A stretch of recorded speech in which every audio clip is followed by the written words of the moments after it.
Hi everyone, it's Lynn from the Stitch TV show.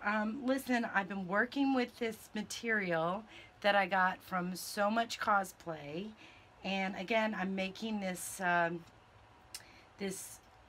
comic book quilt, and my word is whoosh. So I just want to give you an update on what I've done and kind of show you my thought process. So what I've done is I took my light board, and if you don't have a light board in your studio, just so you know, they're very, very useful, especially if you're doing any kind of art quilting. So I think I showed you the design earlier, but so I had to blow her up. I couldn't leave her the size that she came to me in.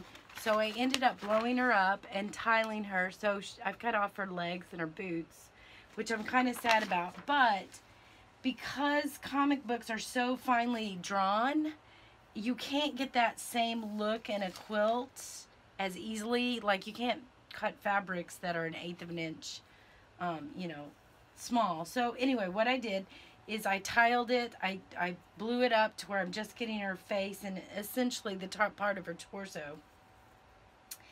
And then I have put it on my light board, and then I traced just the part that's going to be her flesh, right? And I did that just on some cream fabric, and then I traced it with my favorite marker for fabric, which is the Pentel gel roller for fabric. That's my favorite. And then I traced in pencil, like she's got a mask on her face, and I want to use the So Much Cosplay black glitter stuff. So what I did is I printed out several copies of this image, and I've essentially been cutting out, because I'm telling you, this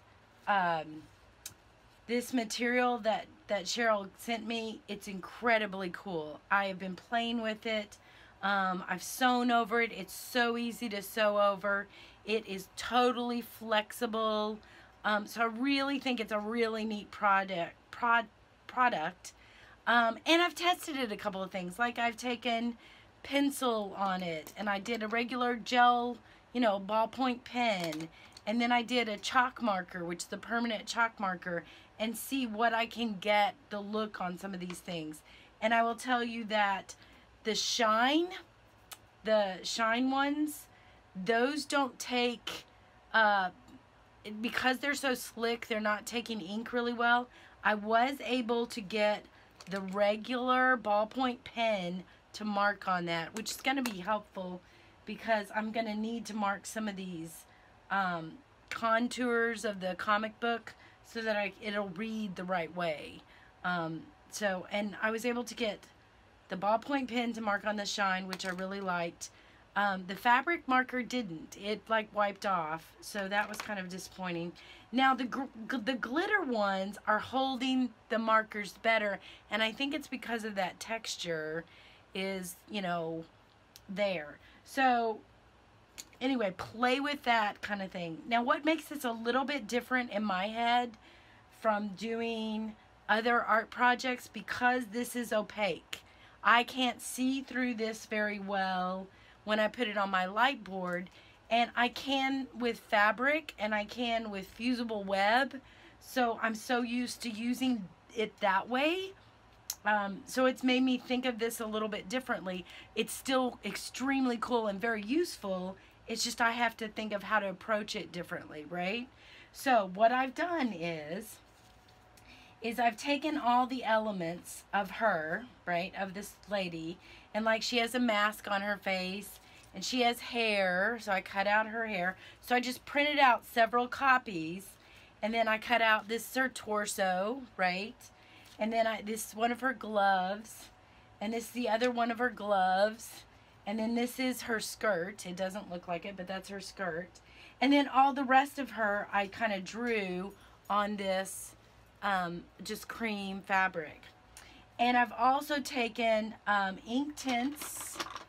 These are ink tints, Derwent ink tints pencils, and I used that to give her a little bit of color in her lips and her tongue, so that they would have a little color in them.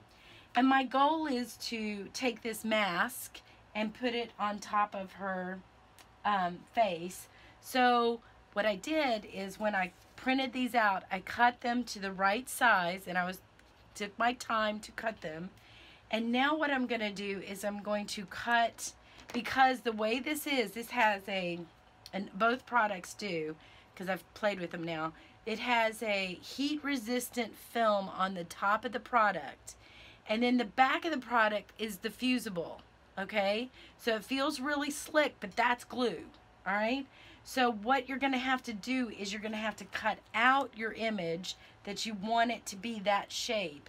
Put it on top of the product. And what I've done is I've just taken a little stick of Elmer's glue and glued it down to the top, because remember, that heat resistant part isn't touching what's going to ultimately be on my quilt.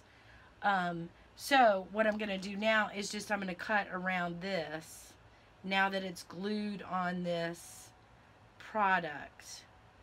That way I know it's going to be the right size. And again, you just take your time with this. Oh, and let me give you a cutting tip. So when you cut, and I like these scissors, they're from Famore, and they have really pointy tip to them. They're applique scissors. Now these are scissors I use on paper and on fabric and on materials like this. So if you're picky about you don't use your fabric scissors on other things, which I am the most part, but these I use on a lot of stuff. So if I have a special pair of fabric ones, I just go buy another pair of scissors. And Brent and Sebastian will treat you awesome. So okay, so what I'm doing is I'm just trimming, because I've glued this down to the top of it. I'm just trimming this mask. This will go on her face. And the gluing it down just holds it in place for me, so I don't have to worry about the paper moving around a lot. Oh, but let me give you my cutting technique. So when you cut something, you always keep your scissors straight, perpendicular to you. And then you move the material in the blade. You don't move your scissors this way, right? And that gives you more accurate cutting. So to cut, see, I've got to cut the holes out of the middle. So I'm just going to use, this is why I like these pointy scissors. I'm just going to use those two, cut that, and then I will cut, and you got to be careful with that because these are sharp. It takes a little resistance on that too, because this is a thin little piece. Okay, now I have to cut the other eye hole. You know what, I'm going to fold it and see if I can't snip it. Yeah, that works better. These are thick, so you're cutting through more than you think, or more than you're used to cutting through with your scissors. But these sharp little pointed tips just give me a nice little control on that. And see, I'm always moving my material and not my scissors. My scissors are staying straight. Da-da-da. That's a little handy dandy tip for you. Alright, so now I've got my little mask done. Now the mask on the, I'm just going to take it off, the paper off. The mask on the, and then it's going to fit right there. Now the mask on the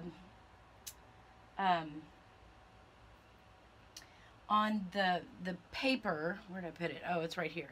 So you'll notice on the picture, let me grab her picture. It's got so many pieces. It's crazy. Oh, well, I'll show you on this one. So notice the mask here. It's got those like highlighted white areas. So what I'm going to do, just referring to that area, I'm going to take my permanent chalk marker, which honestly I think I get at Target. You'll never know. Oh, I gotta wait till it's ironed on to do this.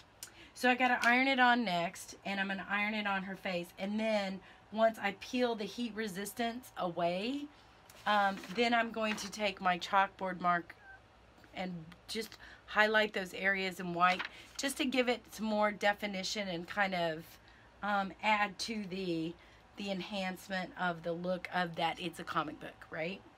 And I will do that. And I'll continue with this. Like, for example, I'm still trying to decide.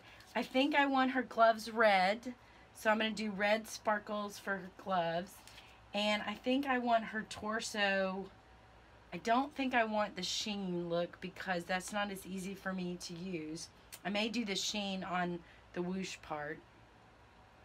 So I think I want her skirt to be red and maybe this to be either the silver or the blue. And I'm leaning towards silver. So she may have a silver sparkly. I don't know yet though. So still looking, still trying to decide. Anyway, just wanted to give you an update on how this is going and my steps on it. So I'm using these. I'm going to put on top of the product to cut it out instead of using it as I normally do would a fusible. So, alright. So we'll talk to you later, and be sure to like, share, and subscribe, and keep up for my next update. See where we go. Alright, thanks.